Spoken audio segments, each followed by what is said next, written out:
अभी तक हमने देखा कि कॉन्गलिन शॉक रह गया था ये बात जानकर कि जेनी जिसे वो छुयिन समझ रहा है उसकी याददाश्त जा चुकी है।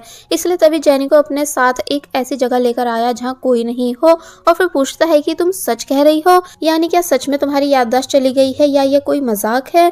तो तब जेनी बताती है कि नहीं, ये बात सच है। कॉन्गलिन पूछने लगा कि ये सब हुआ कैसे। तो तब जेनी बोली कि मुझे नहीं पता, पर तुम ये सब छोड़ो और मुझे ये बताओ कि तुम SOS वाली क्या बात कह रहे थे। कॉन्गलिन बताने लगा कि वही SOS जो तुमने लिखकर भेजा था, और फिर स्ट्रॉबेरी एंड सूची लिखकर दिखाने लगता है, जिसको जेनी जो कि काफी मुश्किल से तोड़ तोड़ कर रीड कर रही है क्योंकि उसकी इंग्लिश बिल्कुल भी अच्छी नहीं। तो तब कॉन्गलिन बताता है कि ये स्ट्रॉबेरी एंड सुशी लिखा है जिसे तुमने एक बॉक्स पर लिखकर मेरे पास डिलीवर कराया था, पर वो बॉक्स खाली था। जेनी को याद आया कि अच्छा बॉक्स, और फिर बास्केटबॉल टी-शर्ट निकालकर कॉन्गलिन को देती है ये बताकर कि मुझे ये मेरी मेड ने दी है, ये कहते हुए कि वो उस दिन बॉक्स के अंदर इसे रखना भूल गई थी, जिस वजह से बॉक्स खाली तुम्हारे पास डिलीवर हुआ था। और रही बात स्ट्रॉबेरी एंड सुशी की, तो ये जरूर किसी केक का नाम होगा जो कि वो भी तुम्हें देना भूल गई होगी और मेरी मेड ने वो खुद खा लिया होगा। कॉन्गलिन कहता है कि नहीं, स्ट्रॉबेरी एंड सुशी के फर्स्ट लेटर से बनता है SOS, इसलिए हो ही नहीं सकता कि ये किसी केक का नाम हो। पता नहीं तुम्हें क्या हो गया है जो तुम्हें कुछ भी याद नहीं है।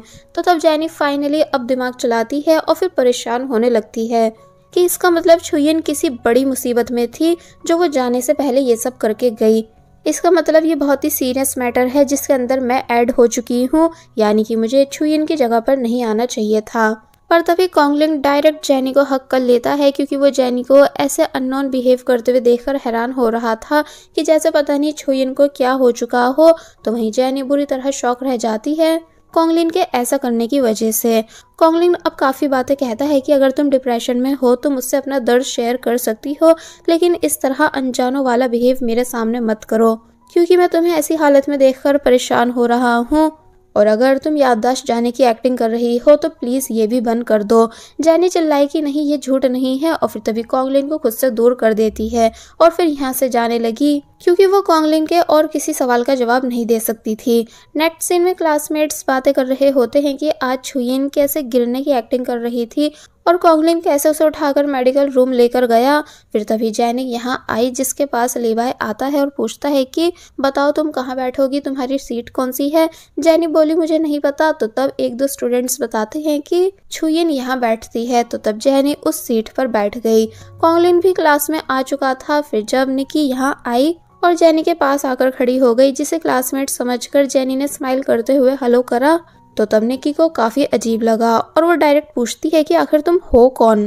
जेनी हैरान हो गई निकी की इस बात से, एंड निकी ने ऐसा इसलिए बोला क्योंकि वो छुयिन को अच्छे से जानती है और एक तरह से वो छुयिन की एनिमी भी है। जेनी बोली कि मैं छुयिन हूँ। तो तब निकी बोली कि ऐसा लग ही नहीं रहा है क्योंकि छुयिन कभी स्माइल नहीं करती थी। जेनी को गुस्सा आ गया इस बात को सुनकर कि आखिर इन अमीर लोगों की प्रॉब्लम क्या है जो हर कोई सबसे पहले मेरी स्माइल को टोक रहा है।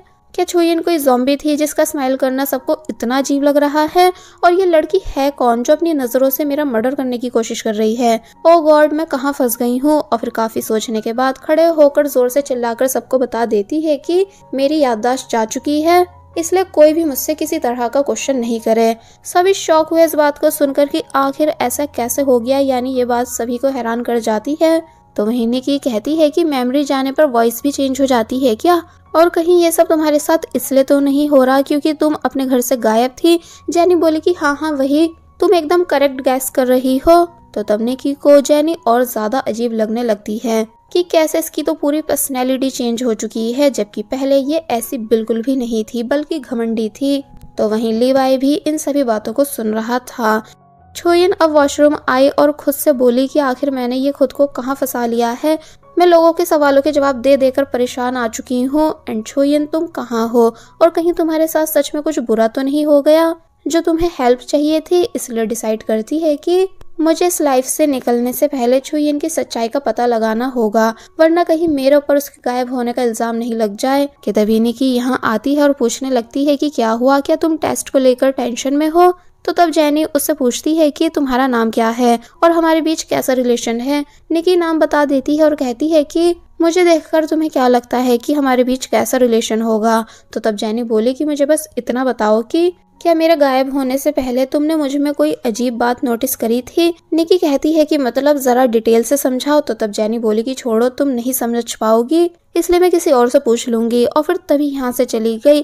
तो तब निकी हैरानी से बोली कि ये तो पूरी चेंज हो चुकी है। वेल, अब नेक्स्ट सीन में हम देखते हैं कि इन सभी का इंग्लिश टेस्ट हो रहा है, जहाँ सभी स्टूडेंट्स फोकस के साथ टेस्ट देने में बिजी थे। तो वहीं छुयिन मोबाइल में देखकर आंसर्स चेक कर रही थी, यानी चीटिंग कर रही होती है। बाहर मिस मिंग भी आ जाती हैं छुपकर ये देखने के लिए कि उनकी बेटी कैसा एग्जाम दे रही है, यानी अभी भी वो इंटेलिजेंट है या नहीं। तो वहीं लीवाई जेनी को चीटिंग करते हुए देख लेता है और हंसने लगा। तो वहीं कॉन्गलिन ने भी ये सब देख लिया और वो परेशान हो गया कि भला इसे हो क्या गया है। तो वहीं टीचर जब जेनी के पास आने वाली होती हैं और जेनी को चीटिंग करते हुए पकड़ने ही वाली थी कि तभी लीवाई उन्हें आवाज देता है कि मुझे ये चाइनीज वर्ड समझ नहीं आ रहा है। जो सुनकर छुयिन अलर्ट हो गई और मोबाइल अंदर कर लेती है, यानी एक तरह से लीवाई की वजह से बच जाती है। तो वहीं टीचर लीवाई से बोली कि ये इंग्लिश का टेस्ट है, ना कि चाइनीज का। तो वो बोला कि आप मुझे इंग्लिश में ही चाइनीज समझा दो, जिस बात से टीचर इरिटेट होने लगी। तो वहीं जेनी, जिसका दिमाग घूमा जा रहा है इतने हार्ड क्वेश्चंस को देखकर, वो मन ही मन सोचने लगी कि भला मैं इतना क्यों सोच रही हूँ। ऑलरेडी और काफी सारी प्रॉब्लम्स मेरी लाइफ में आई हुई हैं, इसलिए कुछ तो मुझे हल्के में लेना चाहिए। इसलिए वो तभी एक के बाद एक आंसर पर टिक लगा देती है और यहाँ से जाने लगती है फुल कॉन्फिडेंस के साथ, ये बोलते हुए कि मेरा एग्जाम हो गया है। सभी ये सुनकर शॉक रह गए कि क्या इसने इतनी जल्दी एग्जाम कर दिया। इसका मतलब याददाश्त जाने के बाद भी ये आज भी इंटेलिजेंट है।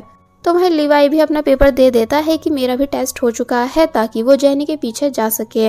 मिस मिंग ये सब देख चुकी थी, इसलिए वो भी यहाँ से चली गई। और अब हम एक मिस बॉन्ग नाम की टीचर को देखते हैं, जो कि 2 लेट आने वाले स्टूडेंट्स को डांट रही हैं और उनकी यूनिफॉर्म को भी ठीक करा रही थी, जिनको देखकर छुयिन तो यहाँ से छुपकर जाने लगती है। बट मिस बॉन्ग लीवाई को देख लेती है और बोलती है कि इधर आओ।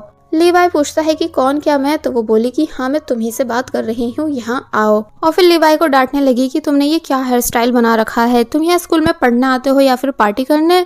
कल इसे काट कर आना। तो तब लीवाई इंग्लिश में बात करने लगा कि जैसे वो मिस बॉन्ग की लैंग्वेज को समझ नहीं पा रहा है। तो ये सुन वो डायरेक्ट सीजर बाहर निकाल लेती हैं कि आज तेरे बाल के साथ साथ तेरी जबान भी काट दूंगी। लीवाई डर गया और फिर डर के मारे वो कोरियन, जापानीज, थाई यानी सभी लैंग्वेजेस में मिस बॉन्ग को सॉरी करने लगता है, क्योंकि लीवाई को बहुत सारी लैंग्वेजेस आती हैं। बट मिस बॉन्ग उसे छोड़ नहीं रही थी। पर जब वो जेनी को जाते हुए देखती हैं, जो कि छुप कर यहाँ से निकल रही थी, तो तब वो जेनी को रोकती हैं और बोली कि मेरे ऑफिस में चलो। जिसके बाद अब हमें जेनी को मिस बॉन्ग के ऑफिस में दिखाया गया, जहां वो बोली कि मुझे तुम्हारी मेमोरी प्रॉब्लम के बारे में पता चला है। देखो, मैं तुम्हारी टीचर हूँ, इसलिए जो भी मन में हो तुम मुझसे शेयर कर सकती हो और फिर दोबारा घर छोड़ के मत जाना। तो तब वो बोली कि बिल्कुल। पर जब वो क्लास में वापस आई तो तब लीवाई उससे पूछने लगता है कि क्या मैं ये टी शर्ट ले सकता हूँ, ये मुझे तुम्हारी डेस्क पर रखी मिली है। जेनी कह देती है कि हाँ जाओ ले लो, पर बस मुझे परेशान मत करो। तो तब वो काफी ज्यादा खुश हो गया। और फिर जब बास्केटबॉल कोर्ट में उस टी शर्ट को पहनकर आया तो ये देखकर कॉन्गलिन को गुस्सा आ जाता है कि ये तो मेरी है, जिसे छुयिन ने गिफ्ट करा था, तुम्हें ये किसने दी? लीवाई बताता है कि छुयिन ने ही। तो तब कॉन्गलिन को और ज्यादा गुस्सा आ गया कि वो तुम्हें ये कैसे दे सकती है। लीवाई पूछता है कि क्यों, क्या वो तुम्हारी गुलाम है? कॉन्गलिन बोला अभी उतारो इसे, बट लीवाई मना कर देता है। फिर जब कॉन्गलिन ने नोटिस करा कि लीवाई ने टी शर्ट पर पेन चलाकर उसे खराब भी कर दिया है, इसलिए इस वजह से यहाँ इन दोनों के बीच बुरी तरह लड़ाई हो गई। तो वहीं जेनी, जो कि ये सोचते हुए यहाँ आ रही है कि मैं कॉन्गलिन को सब सच बता दूंगी कि मैं छुयिन नहीं हूँ, फिर वो पता लगाएगा कि आखिर असली छुयिन कहाँ है और वो किसी बड़ी मुसीबत में तो नहीं है। पर जब वो यहाँ इन दोनों को लड़ते हुए देखती है तो कहने लगी कि इस टाइम मेरा कॉन्गलिन से बात करना ठीक नहीं होगा। कि तभी यहाँ निकी आ गई और जेनी को अपने साथ बात करने के लिए ले जाती है, जहाँ वो जेनी को बताने लगी कि मैं कॉन्गलिन को पूरे 10 साल से जानती हूँ, यानी सिर्फ मैं उसकी अच्छी दोस्त हूँ, इसलिए तुम कॉन्गलिन से दूर रहोगी। जेनी कहती है कि हाँ, मुझे वैसे भी इतना कुछ इंटरेस्ट नहीं। तो वहीं लीवाई कॉन्गलिन से बोलता है कि सिर्फ एक टी शर्ट के चक्कर में तुम्हें मुझसे फाइट नहीं करनी चाहिए थी, और फिर तभी टी शर्ट उतार के फेंक कर यहाँ से चला जाता है। कॉन्गलिन अब जेनी से बात करने आता है कि तुमने ये लीवाई को क्यों दी थी, जबकि तुमने तो ये मुझे दी थी ना। तो तब जेनी बातें घुमाने लगी कि उस टाइम मेरा ध्यान किसी और बात में था और मुझे नहीं पता था कि तुम इतना बुरा मान जाओगे।